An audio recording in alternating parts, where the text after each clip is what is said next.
What is Python? Python is an interpreted, object-oriented, high-level programming language with dynamic semantics. Interpreted means line-by-line execution. Let's discuss what exactly interpreter means. As I told earlier, line-by-line execution. Here in this program I made mistake at for loop. I did not mention a value inside a parenthesis there. Even though I have error, if previous lines don't have error, it executes. Let me execute in this program.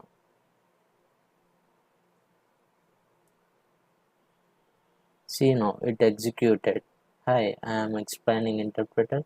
Subscribe to my channel. Object-oriented means in Python, everything related to objects. We will discuss more in later videos. High-level programming language means less efforts to the programmer to write a code.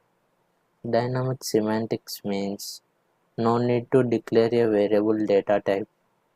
For example, a equal to 10. No need to declare as int. A equal to 10.5. No need to declare as float. A equal to string. No need to declare as str means string.